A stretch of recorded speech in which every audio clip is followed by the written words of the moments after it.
All right. I am very excited to have the founders of Takadao, Morrad Irsane and Sharene join me for this podcast. I've had some great interactions with them in the past. They had attended some of my events, also had an opportunity to meet them at CoinDesk Consensus last year. And they're doing some amazing things in the world of blockchain as well as insurance. I think we're going to have a great conversation today. Sharene, Morrad, welcome to the show. Thank you, Brother Tanvi, for having us. It's a pleasure to be on. Yeah, thank you for having us. Happy to be there. Yeah, I was really looking forward to this. To benefit our viewers, I was wondering if you all can set the stage and tell us a little bit, and you can get as detailed as you like on what Takadao does. Shall I go first? Well, TechADAO is we are a technology company that builds protocols that enables community-based insurance and really community-owned insurance. Now, to actually properly highlight what that means, I will illustrate the product that we have right now today, which is called TheLifeDAO.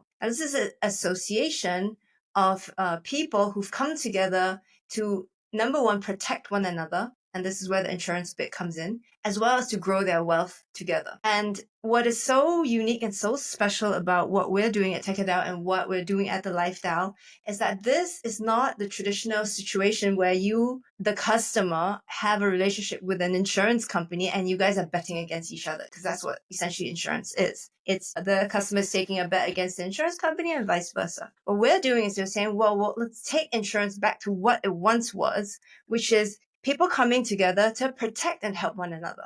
And so we built the technology that enables us to do this in today's super fast paced, super high scale, super massive global age to allow and to enable this kind of peer-to-peer insurance at scale for global citizens. That is kind of a very high level of what we do at TechADAO and TheLifeDAO. Anything you wanted to add, Brother Morrad? Yeah, so it's really interesting when we look actually at the way insurance was at the beginning of, I would say, even the early civilization, humanities, and stuff like that. The only thing that people had back then was each other's back. The life actually, when you look back at the nomadic life of the travelers in the desert, it was a very risky life. The merchant actually, they were crossing desert, empty desert, okay, from Yemen all the way to Syria and everything. So you can imagine the really tough condition people were facing. So the early origin of insurance, I would say, was actually this community-based type of insurance where merchants, they knew the risk they were taking, crossing this desert with the loaded camel full of goods, and they knew that maybe something would happen. They were certain that something would happen along the way. The camel dying, them maybe dying, or maybe the goods being stolen by other people in a very hostile type of environment they were living in. So what they decided to do basically is to put resources together and agree on that if anything were going to happen to anybody of them, when they would arrive to the city and sell the goods, they will compensate on anybody's loss. And that's exactly what was the origin of insurance, or what we call it, muta'awun, community coming together and helping one another. This concept has been taken back by Deloitte, and as we know, Deloitte use it for their own, merchant during the fleeting and the boating industry, and that they were, So basically, this concept was also the same origin. So there were no profit-seeking interest in it. It was just a compensation being paid by the community if anything were going to happen. And that's exactly what we're doing. We're bringing back this concept to life. This is fascinating. This actually, I never realized that there is a history, right? You normally look at insurance as, probably going back, a couple of hundred or more years. Do you have an idea how long back this practice has been around for traders? So if we trace back, it was pre-Islamic even.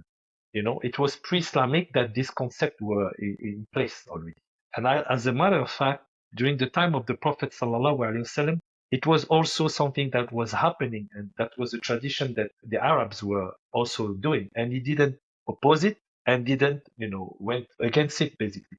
So he let it be. And actually, during the time of the Khalifat Umar, basically it was encouraged even. It was something that he put in place in order for people to be able to do. So the concept of muta'awun, working together, helping one another in case of hardship. So this is the origin of the takaful concept, I would say. I just I want to wanted clarify to this a little more.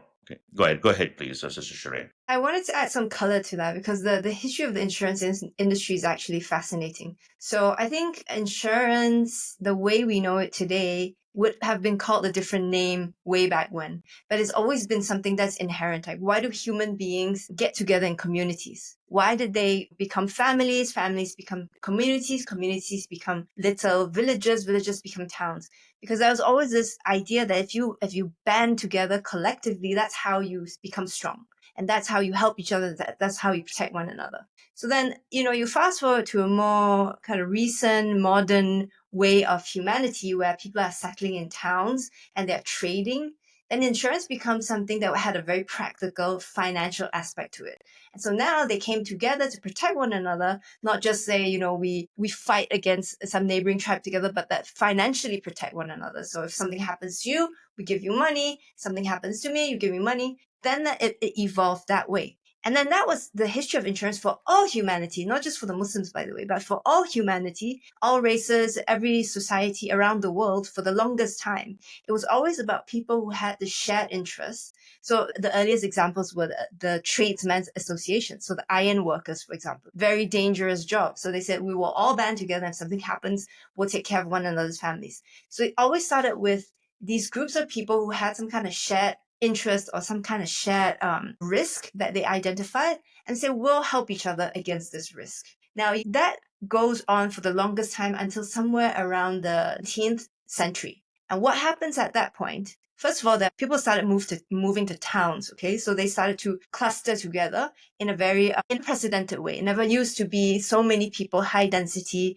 in a specific area. That was one move. Then there was the Liars of London, which kind of wiped out most of London, all right? And then there was a particular event, which was the invention of actuarial sciences, or rather the development of actuarial sciences, which is basically fancy mathematics and statistics, which then caused which then caused the insurance industry to develop in the way it has developed today. Now, what happened? So with actuarial sciences, people figured out, hey, we can accurately or pretty accurately predict the likelihood of an event happening. And when that was the case, that now they were like, well, now we can take a bet against or for that event happening. And this is what happens. This is when insurance went from we're helping each other, we're protecting one another, to the modern day insurance industry, where I have money, I am smart, I know how to calculate statistics and the likelihood of something happening. I'm going to take a bet against you whether this event will happen or not. And that's really this happens, towards the late 19th century. And the early 20th century, it started to really, really accelerate because they figured out, hey, we can make so much money betting in this way. So essentially we're saying, hey, that is a terrible idea. Because look what insurance has become. Insurance has become, for me, I call this a casino model. Insurance has left half the world uninsured because it's not profitable to insure those guys. Insurance has led to things like, Luigi Mangione, gunning down the CEO of United Health in broad daylight on the streets of New York, and 41% of Americans saying, maybe he deserved it. Insurance has led to California wildfires and people standing on their front lawn trying to put out the fires themselves because the insurance company canceled their homeowners insurance. This is what the casino model of insurance today has led us to. And this is why we need to take it back to what it was, which was people helping people. Brilliant. This was brilliant. I did want to clarify because history fascinates me, perhaps not when I was, a lot younger, but I think history is important because what you study in the past could sometimes indicate what could happen in the future. When you spoke about the group insurance for the traders, in that scenario, Brother Morrad, if God forbid a caravan would face calamity, then the rest of the community would compensate partly. Was that a common practice? Yeah, exactly. So since they understood the complexity and the difficulties in the desert wildlife, and all those events were going to happen no matter what, being attacked, camel maybe dying on the way, losing your goods. So all this was understood. So they would commonly agree on supporting one another with any kind of loss. Okay, and these things has been also done by the Lloyd. So imagine the boat in the middle of the sea would potentially fail to arrive to the port. So what would they do? is to dump quickly goods from any kind of merchants, and then they will tally later on, say your goods have been lost and the boat has been saved, eventually being able to reach to the shore, and then they will compensate anybody. And that was agreed. That was agreed on. And as I say, maybe Sharon can elaborate more on that. But during the Islamic era, they had the concept of akila and also the nutshell, basically. Maybe losing you, Brother Morrad, for a Yeah, couple of sorry. seconds. Yeah, you're back now. Yeah, yeah. So So could you repeat that imagine, last part, please? Yeah. yeah, during the time of Umar ibn Khattab as well, the concept of akila or also diya, so it's a blood money. So that was done also during the time of the Prophet, actually. So the tribe would put actually money aside, okay, in the event that, let's say, a tribe member would accidentally or maybe voluntarily kill another tribe member from another tribe. And if this type of incident would happen, okay, would happen, a war between people, between tribe will happen. So it's very terrible. Then it would be like maybe hundreds of men dying and so on and so forth. So to avoid this kind of issue happening among and between early Muslim tribe, the blood money diya was imposed. So you would pay blood money in order to save or to retribute the family for the killing of all the loss of a tribe member. And that actually goes back to the quote unquote, I like to say, life insurance. You know, you kill somebody, you have to pay money in order to save your life. Okay. And that's actually something that was encouraged and everything. So this is the origin, I would say, of this community-based, helping one another, avoiding conflict, and so on and so forth. So, Sharon, you want to add up some story maybe around? Nope. So coming back to Takadao, this is very interesting. So as far as Takadao is concerned, community insurance where everyone participates into a pool. If someone faces hardship, then that pool will pay out a compensation to the affected individual or family. Right? Is that correct in a nutshell? Yep. I mean, it functions very much like normal insurance from the perspective of the individual who's engaging in this. But then in the back end, the intention is extremely different. The way claims are handled is extremely different. The perspective of whether or not to pay out claims is extremely different. So if you think about the insurance, what I call the casino model, there is a disincentive for the insurance company to pay out the claim because they're in it to make money. The investors have put money in it to make money. And every time they pay out a claim, that's less money that they're making. As a matter of fact, everything you pay to the insurance company is considered their revenue, and everything they don't pay to you is considered their profit. So they're paying you a claim, they're taking it from their profit. So that's the casino model. Now, if you go back to what we want to say is a community, a mutual model, the intention there is to say, well, we're mutually protecting one another. If there's any quote unquote money, profit, or what we call underwriting surplus, that really gets distributed among the members themselves. So there's no incentive to not pay claims. As a matter of fact, because you are part member and part owner, you are incentivized to take care of the other members. That change in the niyyah, we call it the intention of the fund, makes all the differences, right? Because then now you're approaching everything from a perspective of I want to ensure the well-being of all the people in this fund, as opposed to I want to make as much money as I can off of the people in this fund. Yeah, see, I also wanted to add this, right? You use some examples, a lot of, huge tragedy with the fires in LA. Unfortunately, nature of business is such that it's very, it's profit driven.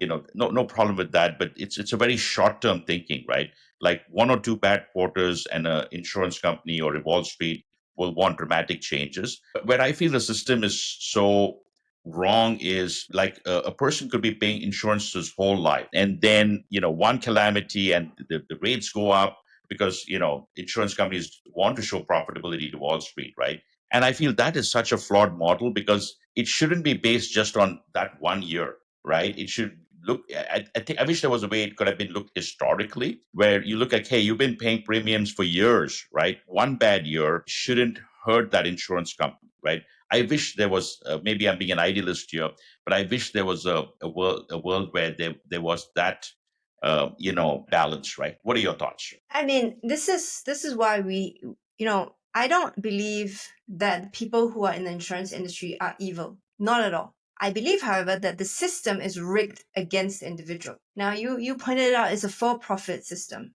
And the people who are operating these insurance companies, maybe, all right, if they are not as profitable as they can be or they should be, the money that is now funding them is going to go somewhere else. Opportunity cost is going to go to a different insurance company, or it will leave the industry altogether. It's going to go to, I don't know, buying Bitcoin or something like this. And what happens then to the insurance companies? They wind up, they close, right? Because there's no more shareholder funds to bet against the consumer.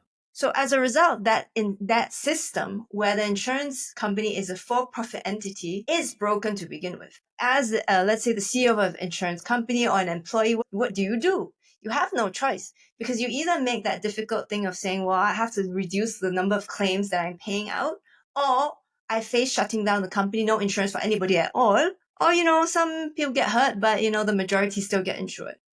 And that's a difficult choice to make. But the system is the problem. So what we are trying to do here with Takadao and what we're trying to do with TheLifeDAO is to rebuild this system and take away that profit incentive and bring it back to a situation where the incentive of coming together in this way is to protect one another and not to make a profit.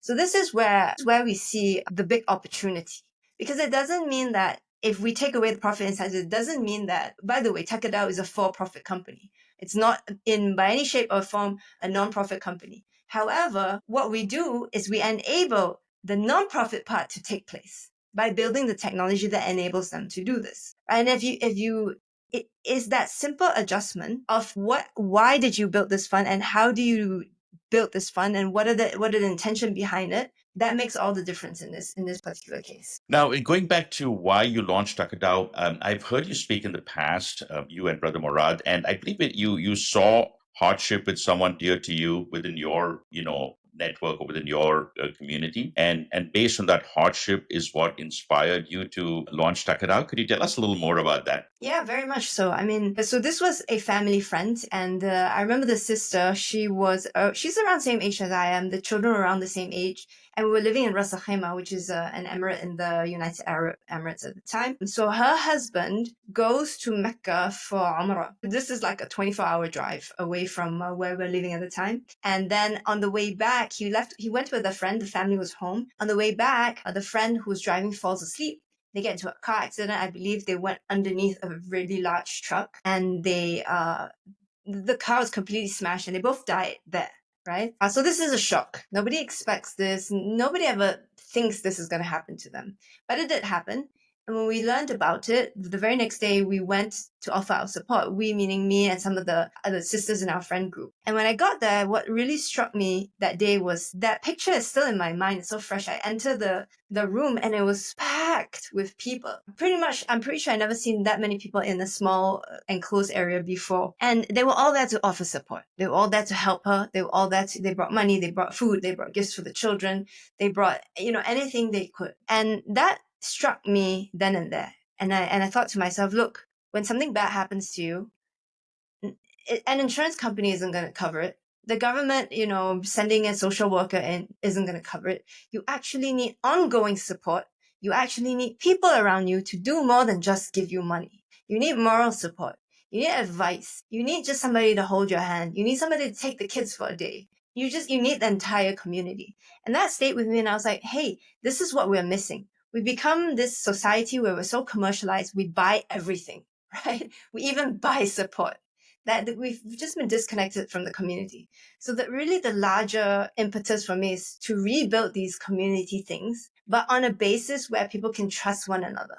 Because we've also grown into a society where scams are rampant. There's so many, and when you get scammed is at a really high scale. So how do you rebuild trust? And how do you rebuild those community bonds? And so this is our effort to do this. And the best way we thought to start was to solve these very pervasive problems, especially for Muslims, which is that we cannot get insured as Muslims globally.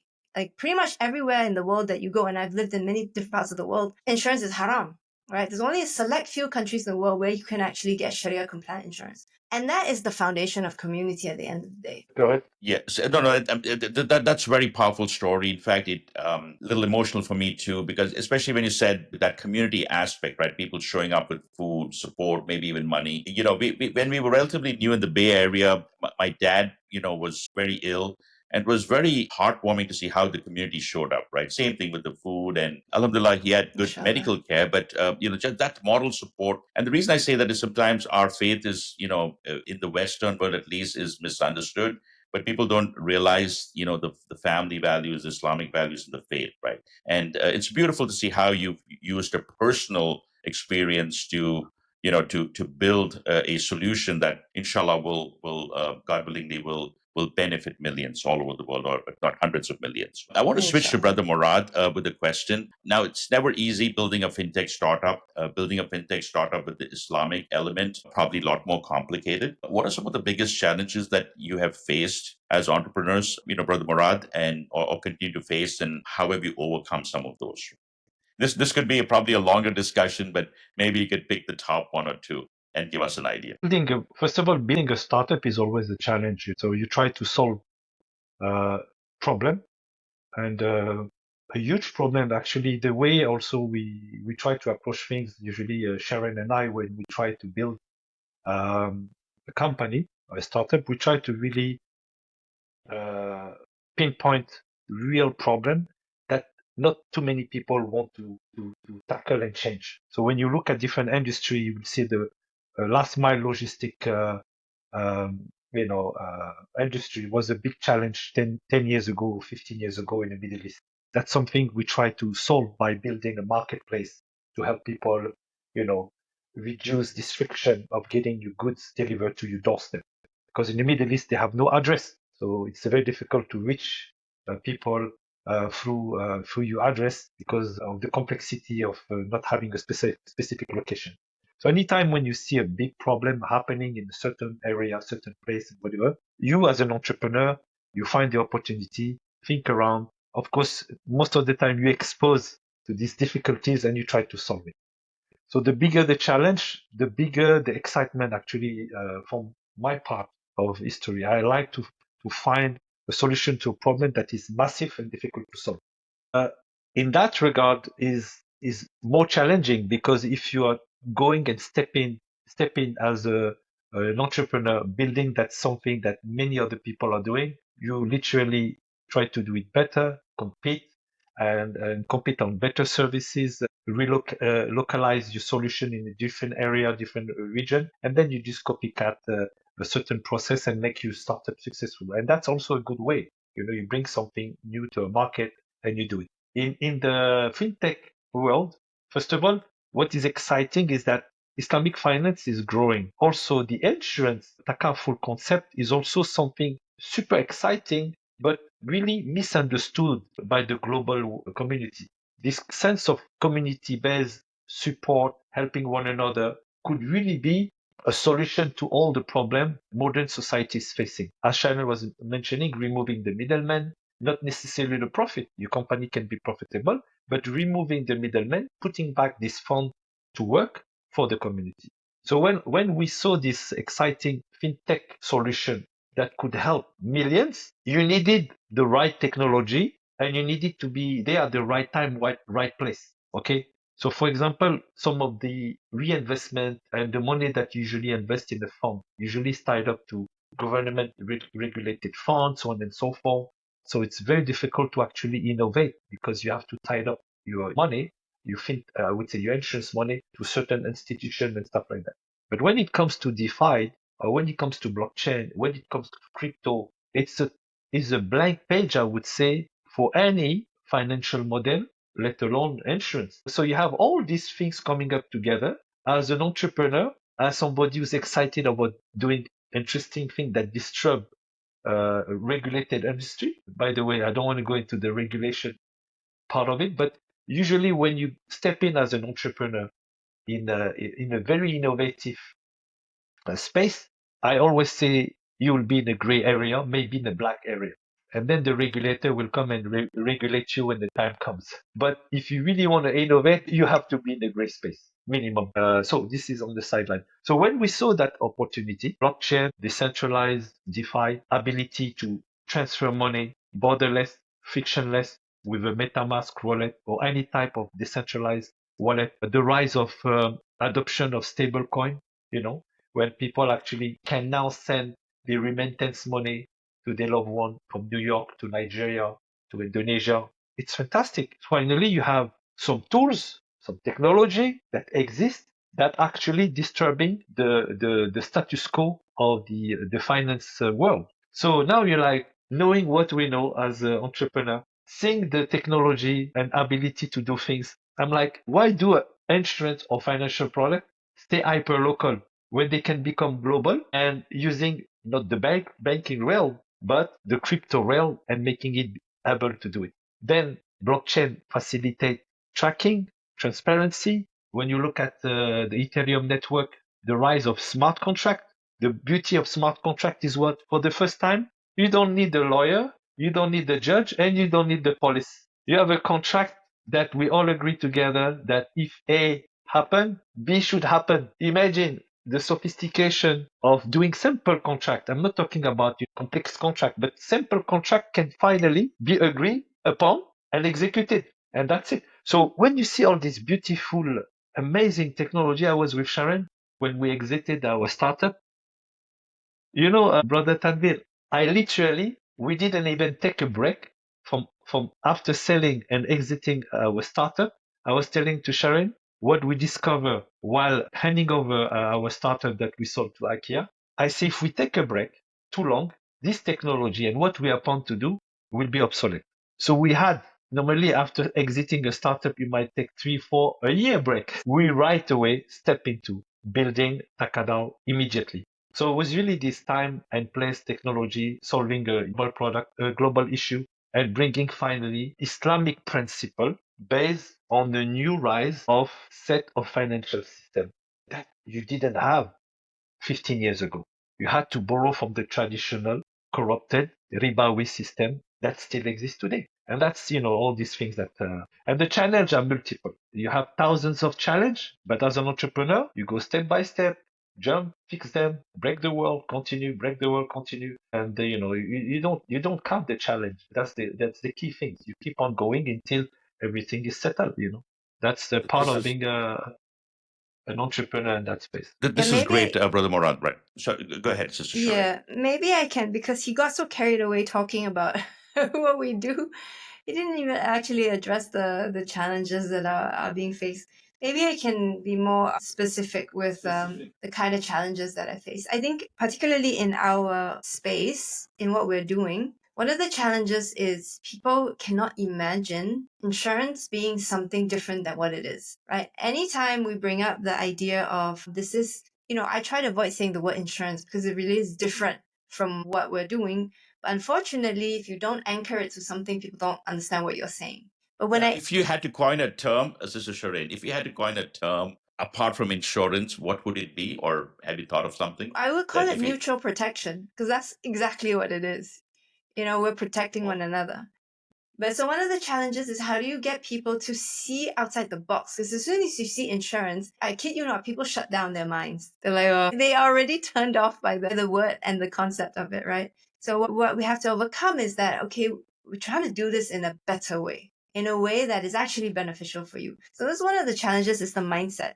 And this is not only from, let's say, the end user point of view, the member point of view, but from investors, from industry insiders. So when we're recruiting insurance people, actuaries, it takes literally maybe weeks to readjust their brains to make them understand, no, the goal is not to deny claims, to tell you, at what point we are. So that mindset, that shift of paradigm is actually quite challenging in our particular context. and we'll come back to some of this. For our viewers, if you haven't figured it out, this is a power couple. They're both successful entrepreneurs, serial entrepreneurs, significant success in their past careers before they launched Takadao. What year was it that you all started on this journey with Takadao? Was it like right before COVID? No, actually, it's 2022, so kind of right after 22. COVID. It's fairly recent, and then it's very exciting to see you all get an investment round from Tim Draper from Draper Ventures, right? And folks in the blockchain space know him as a Bitcoin whale. He's a well-known VC in the Bay Area, and so it's very nice to see that investment, and I'm sure that's just the beginning, and there'll be a lot more milestones for you. Going back to an earlier point you mentioned, Sister Sharene, what aspect of insurance makes it haram from an Islamic point of view? Is it the speculative nature and the involvement of interest with what the premiums are? Probably those are two big areas, right? But I want to get your Yeah. thoughts on that. So we already established that the idea of mutual protection, which is the foundation of insurance, is not haram, right? A lot of people, the Muslims especially, That they're is like, fascinating. I think that is very in line with the faith, right? exactly. But I I mean, want to it's talk like, about the ones that are not, right? exactly. So we've established that part is not haram. Now, what is wrong or what is haram about insurance is the way that is being practiced today. And specifically, we're talking about the casino model. Because there are multiple, there's already two models of insurance. There's the what we call the stock insurance company and the mutual insurance company. Now, the mutual insurance company can be Sharia compliant. It depends. There are certain factors, but we'll get to that later. So the majority of the insurance industry today is what is the stock insurance company, the casino model, which is what I call it. Now, why the application of the idea of mutual protection in this format is haram and it is not Sharia compliant for three specific reasons. The first one is the involvement of riba interest. And this shows up in two ways. Number one, the types of investments that insurance companies make. Now, most of them have to invest in government treasuries, bonds, debt instruments, essentially. So that's interest there. The other thing is in commercial contracts, which is what this kind of insurance is. In this particular case, you are paying in a small amount of money as the insured and potentially getting a large amount of money out. Now, this money on money growth is a form of riba as well, according to some scholars. So this is one thing. The second thing is the concept of uncertainty, which is to say, in commercial contracts, once more, you have to have well-defined terms. So you have to know what you're buying and at what price and what you're going to get in return. Now, in insurance, you don't know what exactly you're going to pay because you might pay for a month or you might pay for a year and never get anything out of it. You don't actually know what you're going to get out of it. So, for example, car insurance, if your car has a slight dent or it's totaled, there's a different amount of money coming back. And so it's an entirely uncertain commercial contract. So this is prohibited in Islamic Fintech. Islamic finance, sorry. And the third concept is that of gambling. So with the insurance model, it is exactly a zero-sum game. Somebody has to lose in order for the other party to win. And this is exactly the idea of gambling or maisir. Now, how do you bring mutual protection back to where it was Sharia compliant and is Sharia compliant? Now, you get rid of riba. So this is what we do at TheLifeDAO. And this is what our mutual protection fund is based on. Get rid of riba, first of all, by not investing in anything ribawi. That's easy enough. And the second thing is the intention of the fund is not for profit, which is to say that it is not a commercial enterprise. So the fund itself doesn't generate profit, quote unquote. Any money that is what we call surplus goes back to the original contributors, the people who put the money to begin with. This is now no longer considered a commercial That is enterprise. only in the event when they need it, right? So they are paying into the system, and they will get a payment. God forbid something happens. Otherwise, that pool keeps growing, correct? That pool keeps growing, but there's also the opportunity of this individual exiting the pool. So in case Okay. he's like, okay, my contract now or my term with the pool has ended, I would like to exit the pool. Then he can take back some of whatever the surplus that he is entitled to. He can withdraw that from the pool as well. And what do Okay, you do with so the bigger pool? Is that invested in some halal yes, instrument? Because that exactly. has to perform, right? Go ahead, please. Exactly. Well, let me finish with the Sharia compliance bit, and then I'll come back to the investment part. So you get rid of riba in that way. It's no longer a commercial contract. It's not money on money anymore. It's a gift to the fund, and the fund gives you a gift back in case something happens to you. Now, the second point, which is the issue of uncertainty. Back to the idea that this is a mutual protection pool in which people are willingly giving and donating to the fund, quote unquote. That is the intention. It is also not a commercial contract. So it nullifies the uncertainty principle. And finally, when it comes to gambling or maisir, there are now not two sides to the party to the transaction. It is everybody sharing in the risk together and everybody sharing in the profit together.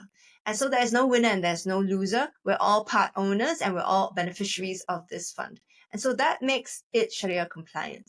Now coming back to the investments, this is why, okay, so Morrad touched on this very quickly because we were inspired by Web3 and the blockchain as the infrastructure for Islamic finance. I want to say that whatever has come before us to this point in the world of Islamic finance on traditional banking infrastructure and traditional banking rails, we admire the forefathers of this, the pioneers of this, and we appreciate their work. You know why? Because they had to work extra double hard, because the infrastructure on which Islamic finance today is built is based on purely on interest to begin with. So you have to overcome so much in order to get something to be Sharia compliant. So we were inspired when we saw, what the blockchain represented. We were like, this is a new infrastructure for Islamic finance, one that we don't have to keep compromising because interest is everywhere.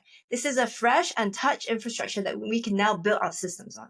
So this is why we chose to build this, what is Takadao and what is the Mutual Protection Fund, on blockchain rails. Because we can get rid of the middleman, like Morrad said, because we can use smart contracts to show the world what we're doing and how the fund is run as a whole, and without having control by one single entity or one single company. This is very important. And we can talk until we're blue, but that aspect we call decentralization is extremely important in this thing.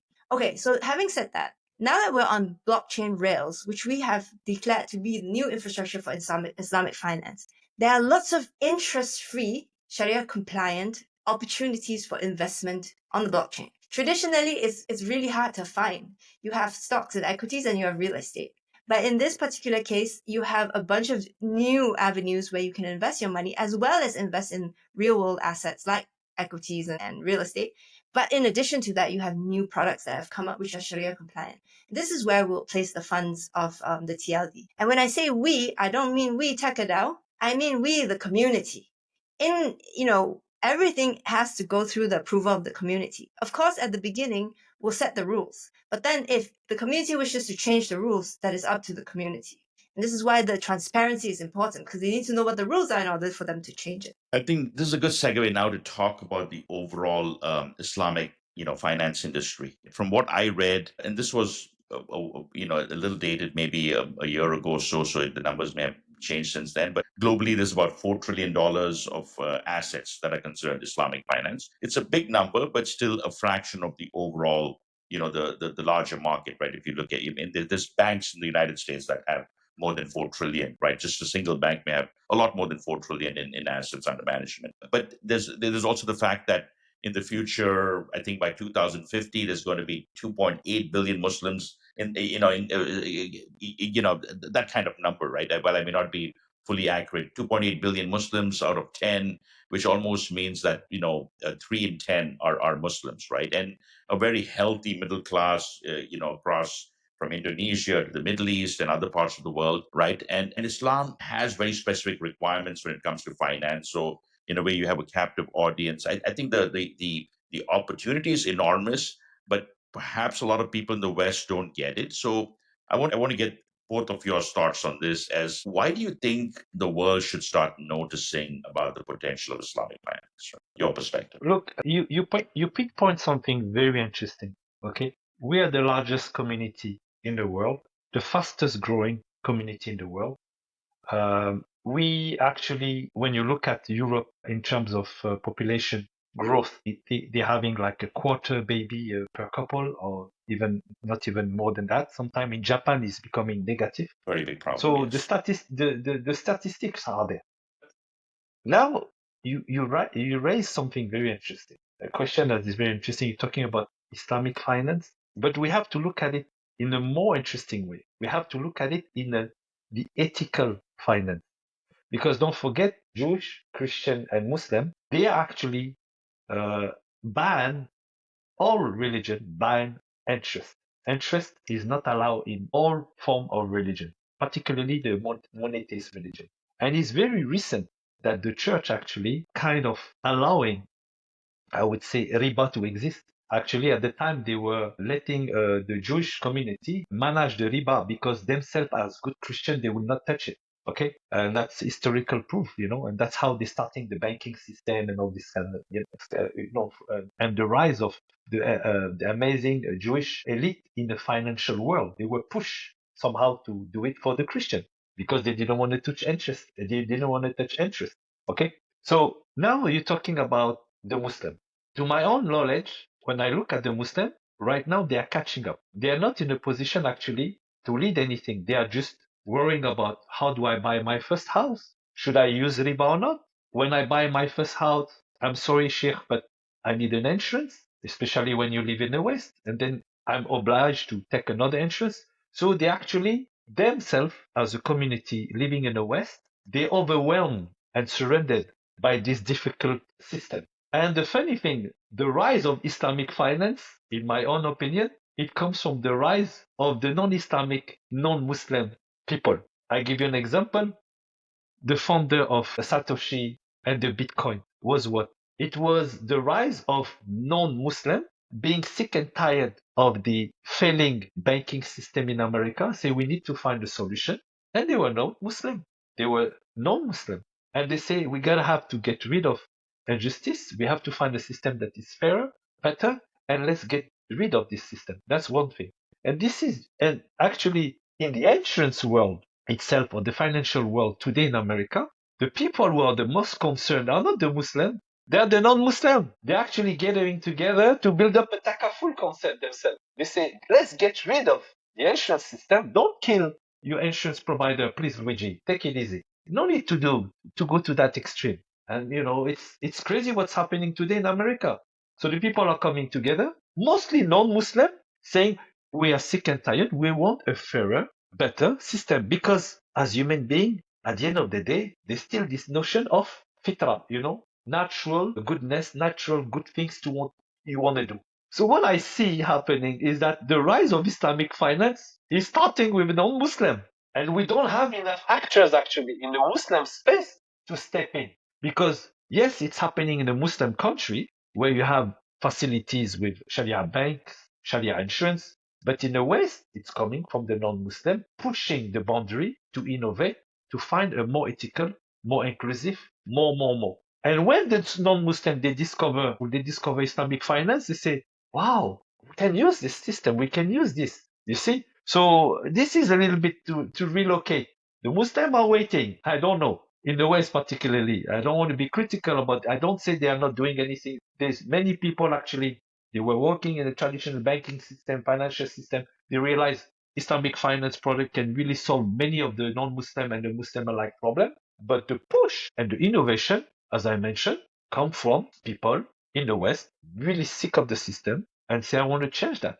As a matter of fact, Tim Draper, when we first pitched the insurance concept that we were building, is like, I want to kill the insurance industry. I'm sick and tired of these people, and we need to disturb this industry.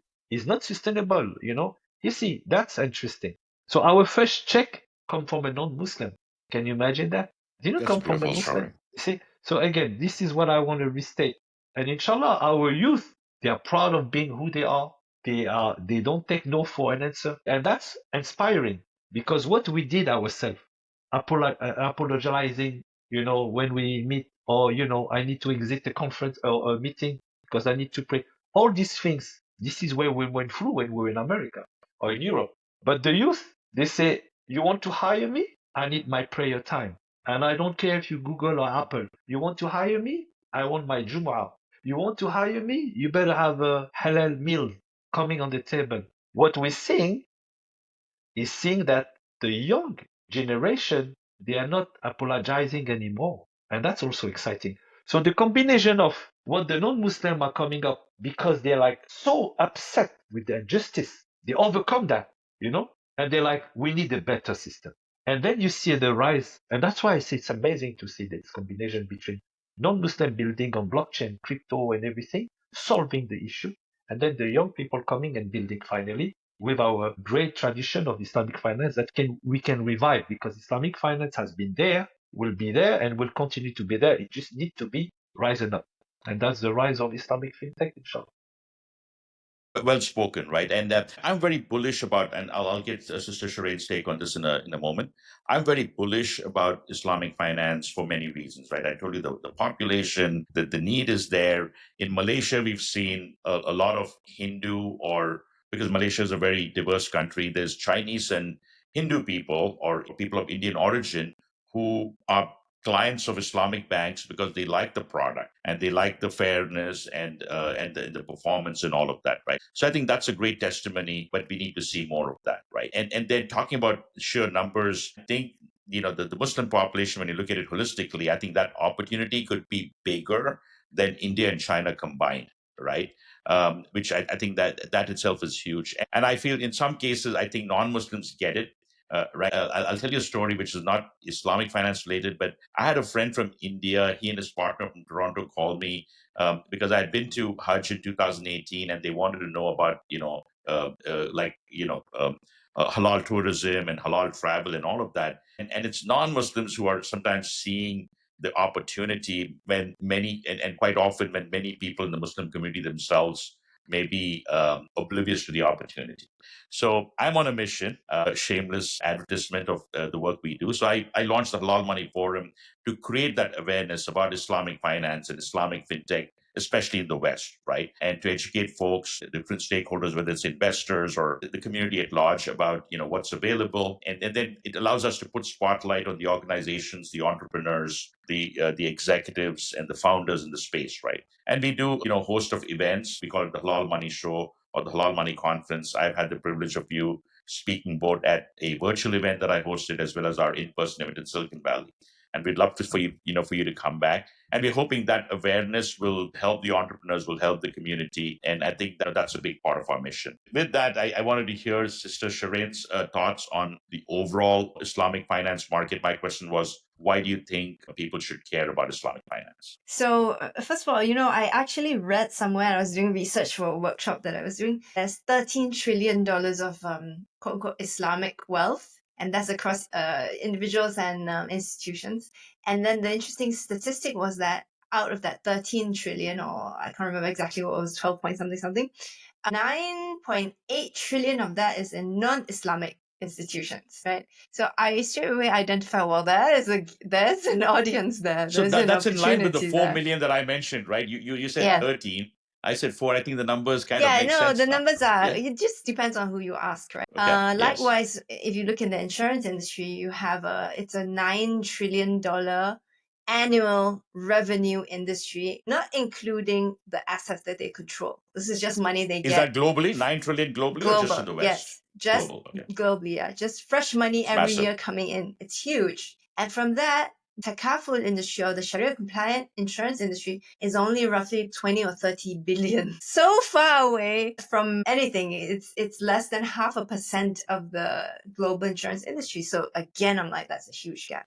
Now, somebody pointed this out to me the other day. As a matter of fact, it was a non-Muslim founder of actually an Islamic platform or Sharia compliant platform. And he was like, first of all, he said it was very interesting. So he has Russian background. I think he's Christian, but he said, look, I've never seen a community which has such strong shared values. Okay. And this is exactly what we're talking about when we talk about Muslims. What community across the globe still does the same thing at the same time every year, or rather the same thing every day? Prayer 5 times a day, Jum'ah every Friday, Ramadan once a year, Eid al-Adha, sacrificing animals once a year. What community across the globe, not just in one geographic region or other, still does the same thing, no matter what their nationality, no matter what their race, no matter what their language? They all have the same practices and they do the same thing recurring. I don't think it exists anymore. There's no other religious community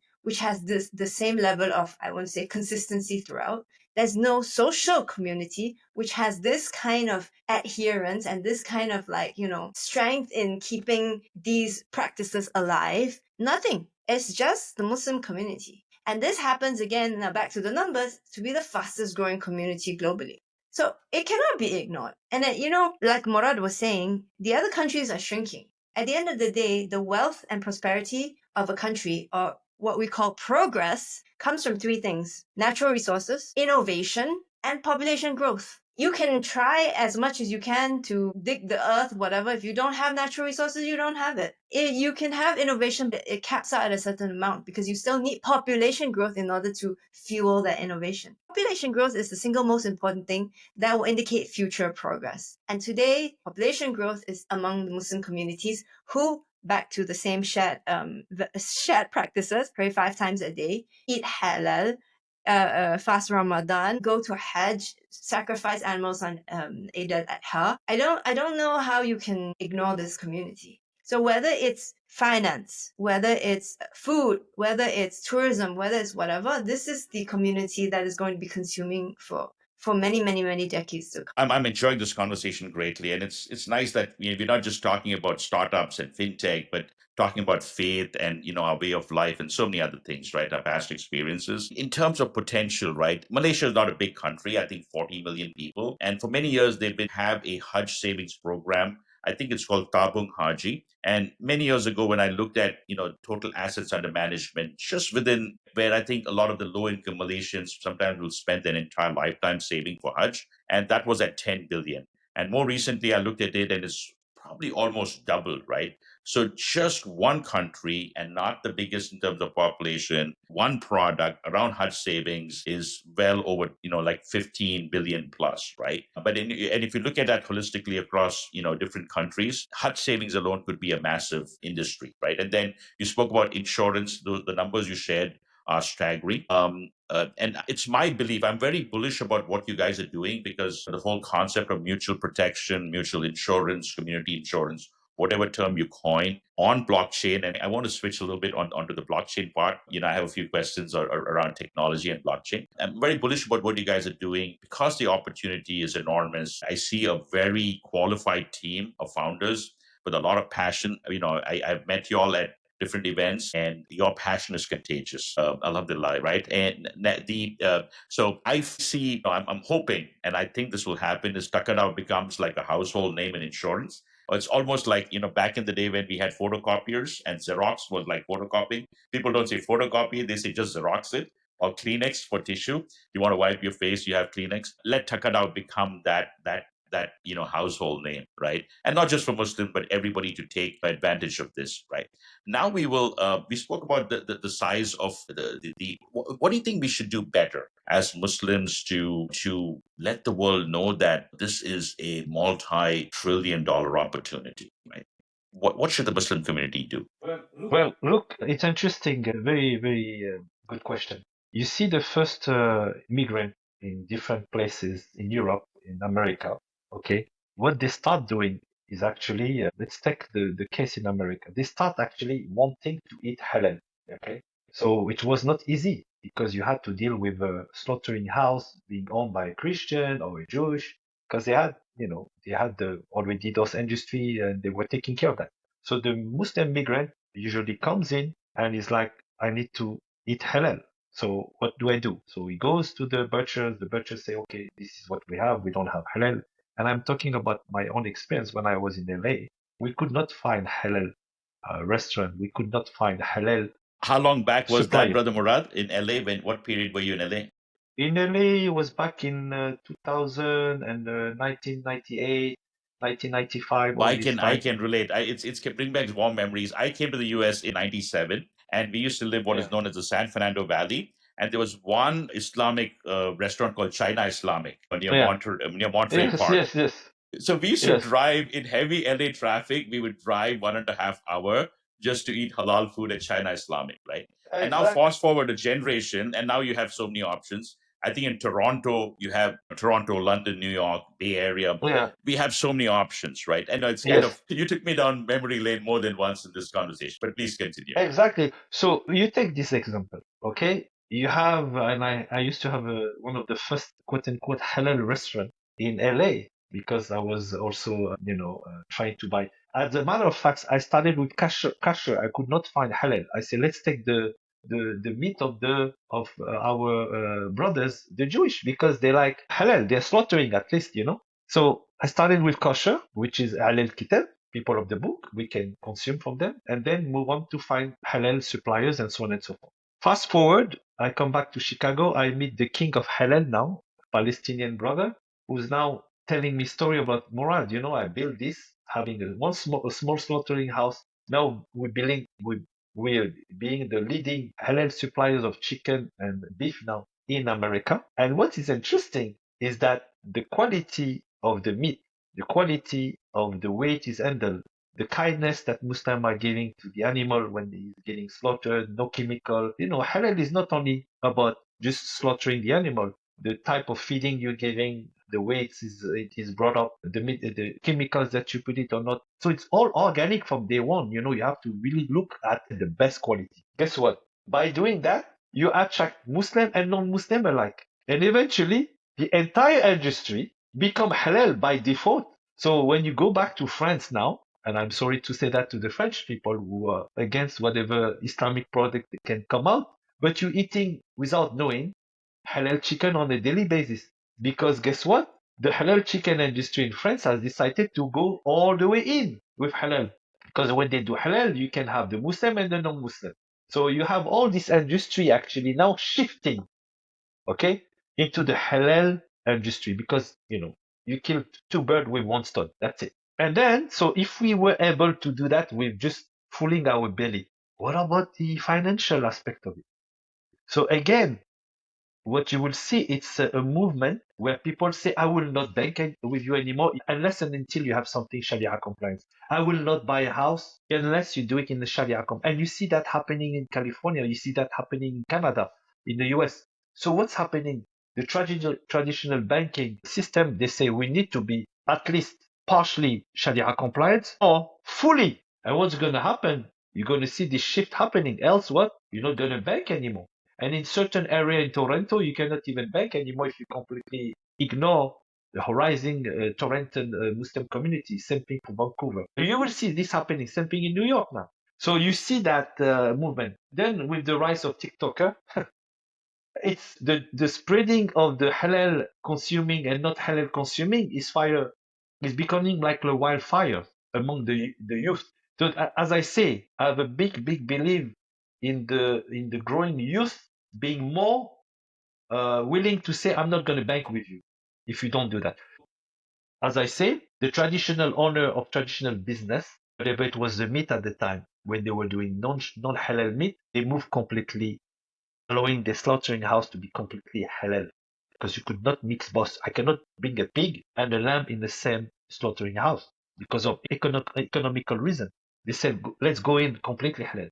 And why I'm telling you about this funny joke and story, it's because when I was in the halal candy business industry, I went to meet some people in Spain, and I told them I want to use halal gelatin to produce halal candy in your facilities.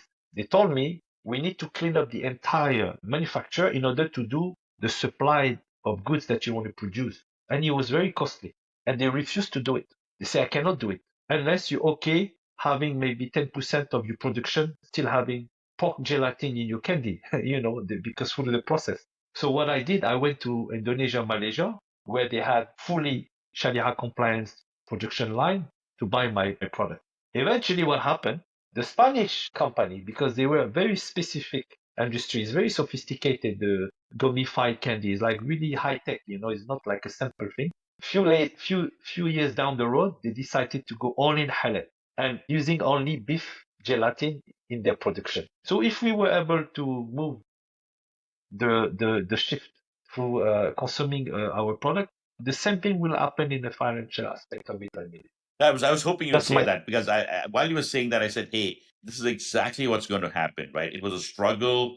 It took maybe a couple of decades to have enough halal restaurants. And, for example, if you go to Palo Alto, go to Zarin's restaurant, right? Halal food, but 60% of the guests there are non-Muslim. And they like the product, they like the taste, they like the Pakistani food, right? And I think we should make Islamic finance products attractive, where it's just not for Muslims, but the ethical aspect of it could be a huge draw. For non-Muslims, right? I think we have that responsibility, and Malaysia, I think, Exactly, is a great example. exactly, because by default, the Islamic finance, Islamic concept is actually more community-based, is fairer, is more ethical. It's the DNA. The only word they don't like when you look for the Muslim, if you remove Sharia and you just say good stuff for you, they'll use it. The word Sharia block them. But if you remove any Islamic Sharia, they're like, oh, I love that. I've been like that forever, and I'm looking for that. So maybe it's the bad, I would say branding, I would say, but it is what it is. We have fairer, better, more inclusive product. The only thing it is what? The rise will happen and it will become the default I'm sure, as you know, Inshallah, and you're in inshallah, a God good willing. position to do that. Yeah. I wanted to just, clarify, right? For a layman, right? If a lot of Muslims may not even really understand Islamic finance, at least in the West, and then for our non-Muslim brothers and sisters, right?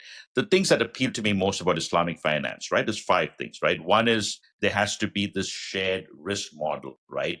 The shared risk model between the lender and borrower, all right, investor or investee. That's number one. Number two is that there has to be a high level of transparency and fairness in the transaction. Number three, you avoid investing in anything that is considered harmful to an individual or to a family or to society. Common examples are gambling, pornography, alcohol, bulk products, right? Because if you do the research, there's a lot of harmful things that are associated with eating of pork. So Islam says you don't do business in such products, you don't trade products, you don't trade such products, you may not be drinking alcohol, don't even serve or sell alcohol, right?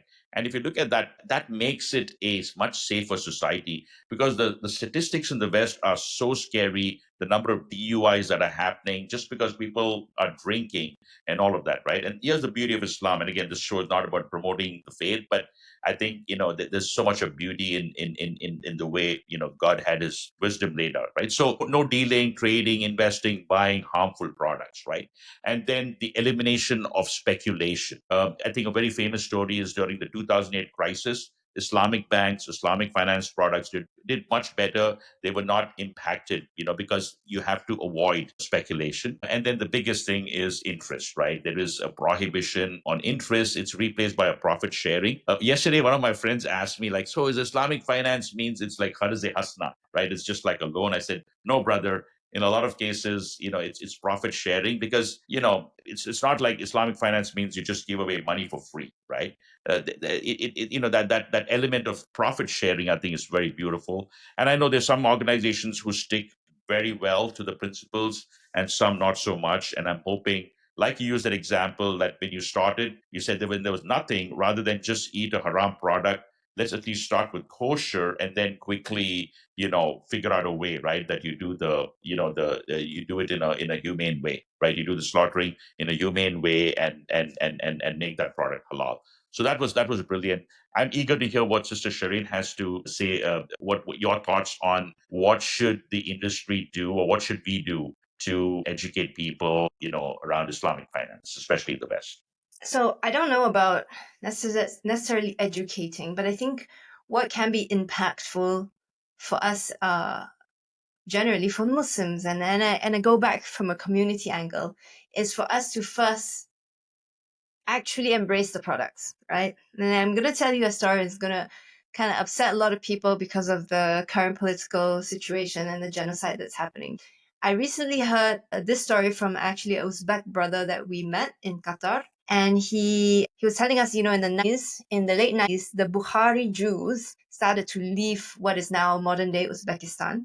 And they went either to Israel, they went to the United States, they went to Manhattan, mainly, New York. And himself, in the 2000s, as a student, he went to New York for school, for university, and he met these Bukhari Jews, right? Because, they all come from the same area, they share the language, the food, etc. And he explained to me, he said that community, every time somebody new comes from that part of the world into New York, that community would actually support this individual. They'll find him a place to live, they'll find him a job, and they'll settle him in every way and get him up and running. And the expectation is once he gets a job and he is able to, he will contribute some percentage of his income back to a fund, which is then used to do the same thing and to support newcomers in the community.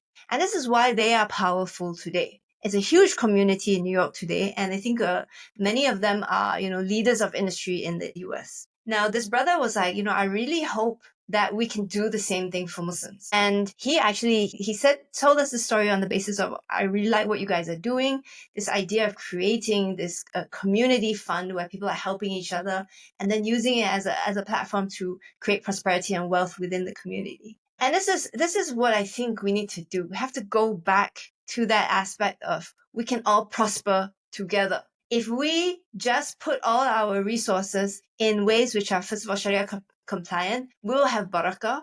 It will benefit us as a community. It will help us grow, and we're going to get stronger. And to Morrad's point and to your point, we're going to be the dominant mode of things, the way things are being done. And then naturally, this industry is going to grow. We're not going to find success by trying to, quote unquote, convert others to our cause, just by ourselves embracing what we're doing, believing in it, and then actually using the products, and then, keep developing, keep building on them. That's how we're going to find the success. It's going to have to come from inside. It's going to come from within our community first. Inspiring words, very, very nicely spoken. Now I want to shift to one of my favorite topics. Well, Islamic finance is a favorite topic, and so is blockchain. When you decided to do TakaDAO, did you even consider like, hey, could we just do it as a traditional startup without blockchain? Or, you thought blockchain was probably ideal, or it was just that, hey, I don't think we could do it without blockchain? What was of the three scenarios? What was your thinking? I will start and maybe Shane will add on that. So you see, one of the biggest challenge with mutual concept, even like French, for example, insurance model, and even in America, we have the biggest mutual fund. So they are not purely insurance as a fully for profit. They are managed by a mutual group. But eventually, there is opacity in managing the fund. There's opacity in the interest of the stakeholders, and they become huge and massive. And you, as a community members who join the mutual, if you raise concern, you get cancelled, you get deleted. They pay you, and barely you see cases where people are winning against the mutual. So I think like a couple of years ago, I heard like a group, a class action come together, and they finally dispersed $60 million, which was a peanuts for them to make them be quiet, And then eventually they remove them from the mutual. So what's happening is that they have no sense of transparency. It's all opaque. They make decisions as they wish. So what we wanted to do is to find a solution, first of all, trackable, okay, where every single action and transaction can be traced on chain. And we wanted to offer a fully transparent visibility to every single individual. Not only that, imagine having an army of accountants, because when it comes to a concept of community-based and particularly takaful concept is the redistribution of a fund being given back. If the fund is not used during the year or after a certain time, the fund should be going back to every single individual at the pro rata rate that is supposed to be given to. You will need like an army of accountants to do that. And usually even the traditional takaful concept in Egypt, for example, they had a big issue is that the takaful leaders, they say, well, we don't know how to redistribute the wealth that has been accumulated in the takaful fund at the time. So they had to just do a write-off and make it a donation on the behalf of the people who contributed. At the end of the day, the people who contributed, they say, hey, this is our right. This is our money. We want to know how much was it, what it distributed, and all this kind of thing. So it was, again, they were unable to do it. Not that they didn't want to do it. It was difficult. So now you have the technology like blockchain, smart contract. You can see live what's happening. You can actually pay the community back what they do. And because you're on the banking crypto rail, crypto rail, because you're on, the fractionalization is very easy to do a fraction of a payment in a very cheap way, very easy to send money. Signing the contract, you don't need anymore like 2 or 3 people to sign the contract, and you have a 50 page to sign and stuff like that. Impossible to do with a smart contract. You're done in 10 seconds, this contract is issued. So all this automatization easiness made it the best tools and in order for you to be as transparent as possible. Now we go to the DAO structure, decentralized autonomous organization, where people have the writing right to vote, and they can elect people to vote on their behalf. And all this, how can you do that? And how can you be transparent without this technology? Okay, and that's a must have for what we're building, because I don't want to have no liability in the sense of taking decision for the community. TakaDAO is just an enabler, building the technology, and I want to be out as soon as possible. I visited Malaysia, and I met the father of Takaful. He's now above 80, 85. And I explained to him that, we use blockchain, we use smart contract, we use decentralization, we use that. To be honest, he was lost with the word. Like, okay, you lost me. But one thing that I understand is that You don't want to collude. You don't want to be doing something yourself as a takaful manager or wakil. You want to make sure that is really decentralized, like that there's no conflict of interest. And then the takaful go back to the origin of doing what it's supposed to do, being fair and transparent. You see? And that's why it's like what you're building, it's exactly what I thought I wanted to build back in the 1980s, you know? And he's considered the father of takaful. So this is what technology does today. And again, Sharon, if you want to add up something on that would be great. Yeah, so I wanted to immediately say no. I would never have done this had it not been that the blockchain was available for us to build on. Because I don't think we No, can you're saying that build. you wouldn't have done it without blockchain. Is that what you said, Sister Sharene? Correct, yes. I don't Okay. think, and I don't think, I am sure it is impossible to build what we have built using Web 2 technology. Now, it's just an anecdote. When we are, multiple time founders, and we exited our last company. And when we started this company, we actually went to talk to some of our previous investors, to raise funding for the company. One of our investors told us, if only you were building this not on the blockchain, and you strike this word cryptocurrency and you strike this word Web3 out of your deck, I will fund you. But we were like, this doesn't work. You cannot do this off of the blockchain. I think they made a big mistake, but they'll figure that out in the near future. Whatever. Alhamdulillah. But here's why. Now, first of all, the goal was always to be, okay, we want to rebuild this community, right? We talk about community, and who actually needs to be in this community are the people who are the most vulnerable. And the people who either they're, in my mind, systematically discriminated against, either because of geography, or because of income, or because of Sharia compliance, so belief system, values, etc. And this tends to be global in nature. And you cannot build anything global on banking rails. It's simply impossible. The regulations will kill you. In each country, you're going to spend like tens of millions just to handle the regulations for that specific country. You can never go global. And the blockchain allows you to do this. Web3 allows you to do this from day one, because crypto has no borders, right? So that flow of value can take place seamlessly without you having to deal with banks and cross-border payments, which are very costly, by the way. So we wanted to address the global population of disenfranchised, among whom a lot of whom are Muslims. And you cannot do that on Web2 Rails. So that's number one. And we wanted it to be inclusive. And that means being able to build it for the unbanked, and being able to build it in a way that is affordable, so that people traditionally cannot access these financial systems can access it.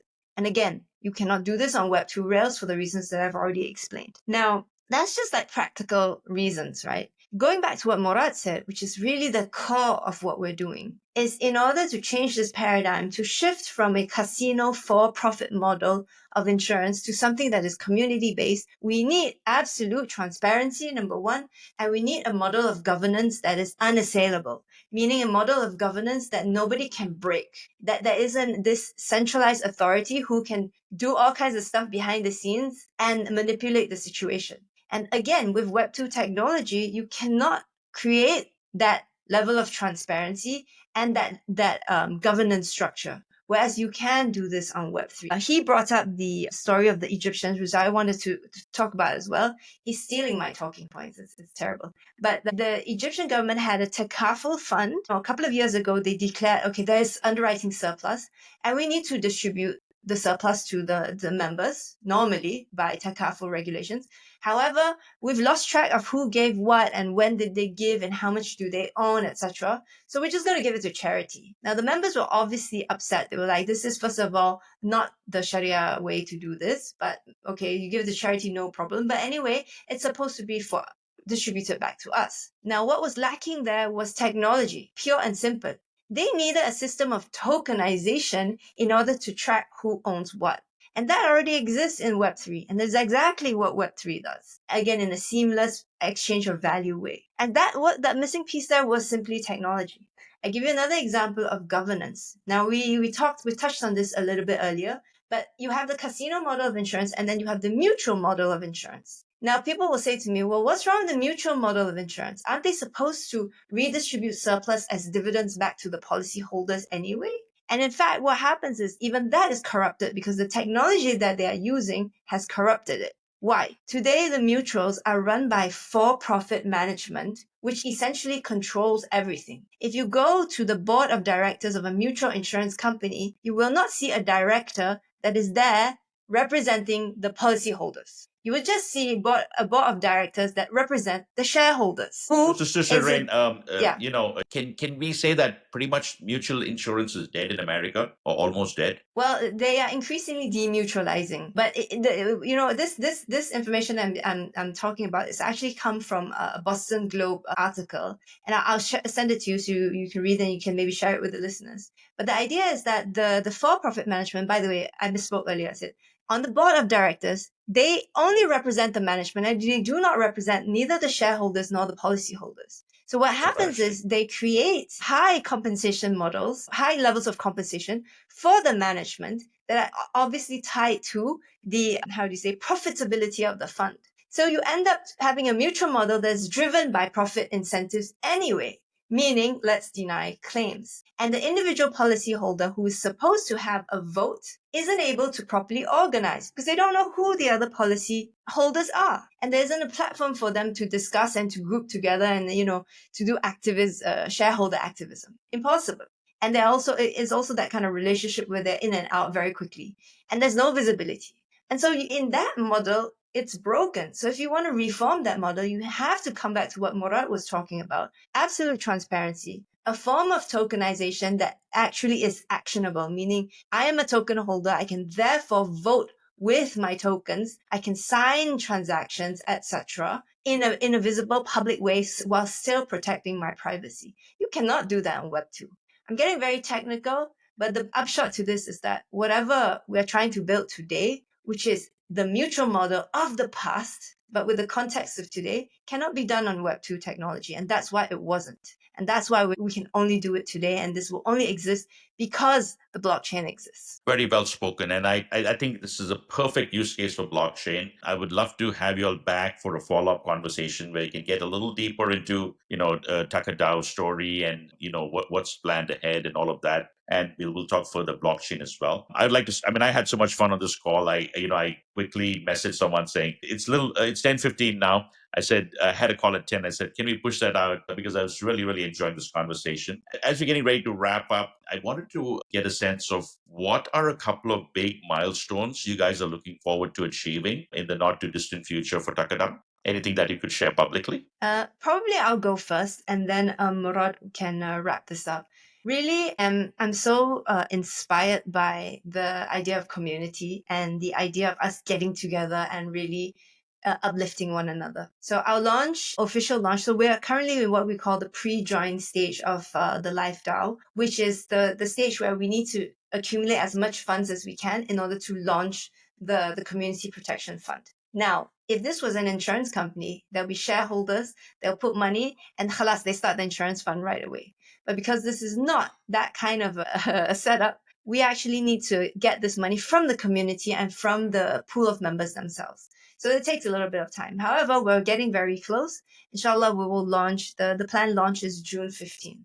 So this is the big milestone for us, to get in roughly $500,000 into the fund and to get in roughly 5,000 to 10,000 members into the fund and to really kick things off. What we'll kick off with is really two things. One is the protection, the mutual protection.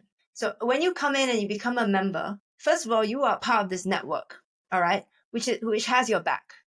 As with this network comes with an education on how you can, first of all, allocate some of your investments into Web3 crypto, of course, relevant that to ethical and Sharia-compliant investments. So you get the education piece, you get workshops, you get one-on-one consultations with experts. In addition, whatever you pay in membership fees actually goes to the Mutual Protection Fund, which takes care of the members' families in case one of the members pass away, yourself included. And that is the basis upon which we will launch. Coming soon, very shortly after that, we will introduce the TheLifeDAO card, which is actually a prepaid crypto payment card. So you can spend your crypto like cash in the real world. And then subsequently, we're going to add on a savings and collaborative investment pools for members to, again, collectively invest in different digital assets which are, again, Sharia compliant and have different risk appetites. So these are all these things that we can do. And hopefully, inshallah, if everything goes well, we're going to find a membership that is going to grow together, both in wealth and in security and in knowledge. Beautiful. This is great. Our best wishes to you. Brother Morrad, anything you want to add from your side? I mean, she said it all, I would say. But just to add up, look, the basis of the communities is, as I said, is a protection fund. The fund is also actually will be a sprinkle effect on every single Islamic product that are being launched and try to because we know that in the Islamic industry, there's so many musharaka, mudaraba, and everything. We can really help. Eventually, the fund can also be invested in a very great project that many brothers are building. So it's not only just a protection fund, it's also being able to support eventually when the fund become larger and want to de-risk helping some of the great entrepreneur and great projects are happening. So my call to the community, we've been struggling to get sustainable product, Sharia compliance product, bearing our debt in a decent and a noble manners, because don't forget, taking care of the burial of our dead is a fard kifaya, is an obligation on every single Muslim to wash the body, to bury the person and pray janazah on them. It's no money can buy. You have to do it. Don't tell me you need $20,000. If you don't have the $20,000, you have to do it no matter what. We cannot leave our brothers being burned and stuff like that. If you're too lazy to do that, join a fund. Let the fund take care of it and pay the burial company to pay decent wage, good wage to people to do the job. Let the fund take care of buying land for your brothers to be buried. As a Muslim, you don't have time, you have cash. And I repeat to you guys, the fund is an obligation on you to do it. So what I'm saying is that you're a leader you're a leader in your school, you're a leader in your masjid, you're a leader in your association, you're a leader in that. You should just not let amazing project like that have a real impact for the community just go like that. I don't say, oh, I have enough money myself, I can take care of my. So you're not part of that community anymore. Oh, I have no time for that. Oh, I have this non-halal alternative. I have this. What I'm saying to everybody listening to what we do is join the fun, join the goodness, and take care of your community. And by the way, what I see a lot also is non-Muslim actually joining without even questioning. They're like, wow, that's good. I want to be part of that. So we're not only doing something good for our community, we're showing to humanity that you also welcome to the goodness that Islam is able to give you, all of you guys. And during the time of the Sahaba, the companion and everything, actually the minority, they were so happy to live in those Muslim land because they were enjoying the goodness of what Islam was giving them back. And that's why they were happy to be under the ruler of the Muslim at the time, because of the great thing that they were enjoying. And that's what Islam is all about, these beautiful things. They're happy. So again, talking to all of you guys, I was so happy for this opportunity, Tanvir, to explain what we're doing. I know Sharene has a more academic way of presenting things, and that's why she's in black, I'm in white. We complement each other, and I welcome everybody, inshallah, to reach out. And I really appreciate Tanvir's work to build this beautiful channel to communicate about the greatness of Islamic rise of Islamic finance as well. I'm happy to be part of this podcast. Thank you again, brother. The pleasure is all mine. I'm moved by because your startup, your fintech startup, Takadao, has such a strong social impact, right? And I have to tell you this, not to patronize you guys. Some of the entrepreneurs that I know have also mentioned to me they're very motivated by the two of you, right? And even your son, mashallah, I met him at TechCrunch Disrupt 2 years ago. 2020. I was so impressed with him. And actually, I saw him again at last year's consensus. Such a grounded kid, confident, but still humble, great reflection of the two of you. So my best wishes to you and your family, everything you're doing at Takadao from the Halal Money Forum side. We want to help you in creating that awareness. Our best wishes for you to achieve that milestone mark. We'd love for you to come back and share some success stories, talk a little more about Takadao and everything else. I would love to invite you back in the very near future. But until then, best wishes to travel. Both of you travel are all over, right? It's amazing. Riyadh is your home city, home office, your official residence, but you're all over, and you talk about not just Takadao, but you talk about the whole industry. So really appreciate that. I greatly enjoyed this conversation. We'll put it up, in a few days. I'll get you the recording, and also if you could share a couple of videos that we could add as links. If there are a couple of videos on Takadao, I'd love to include that as well. Any final thoughts, before we wrap up? Any final message for the listeners? I just want to say that, mashallah, you've been doing an amazing job to educate the community and putting people together. And I witness physically also you show. What I would love to have is having this halal money show one day coming back home in Medina or Mecca to bring all the great brothers and having an edition back to the kingdom. That would be something that we're looking forward to, inshallah. Inshallah, yeah, I would love to talk offline about that. Right now, focus is North America because there's so many cities we have to go to. I do want to end with this.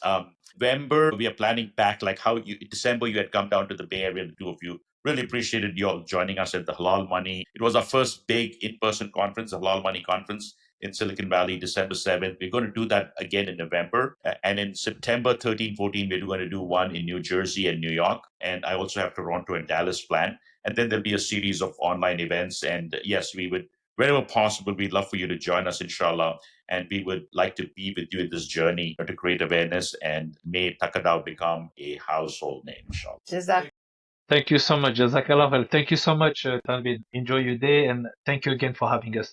Thank you. Thank Thank you you for so joining much. us. See you My again best wishes soon. to you. All right. Yeah, I look forward to it. All right. Take care. Assalamu Assalamu alaikum. alaikum wa rahmatullahi wa barakatuh. Wa alaikum salam. Bye-bye.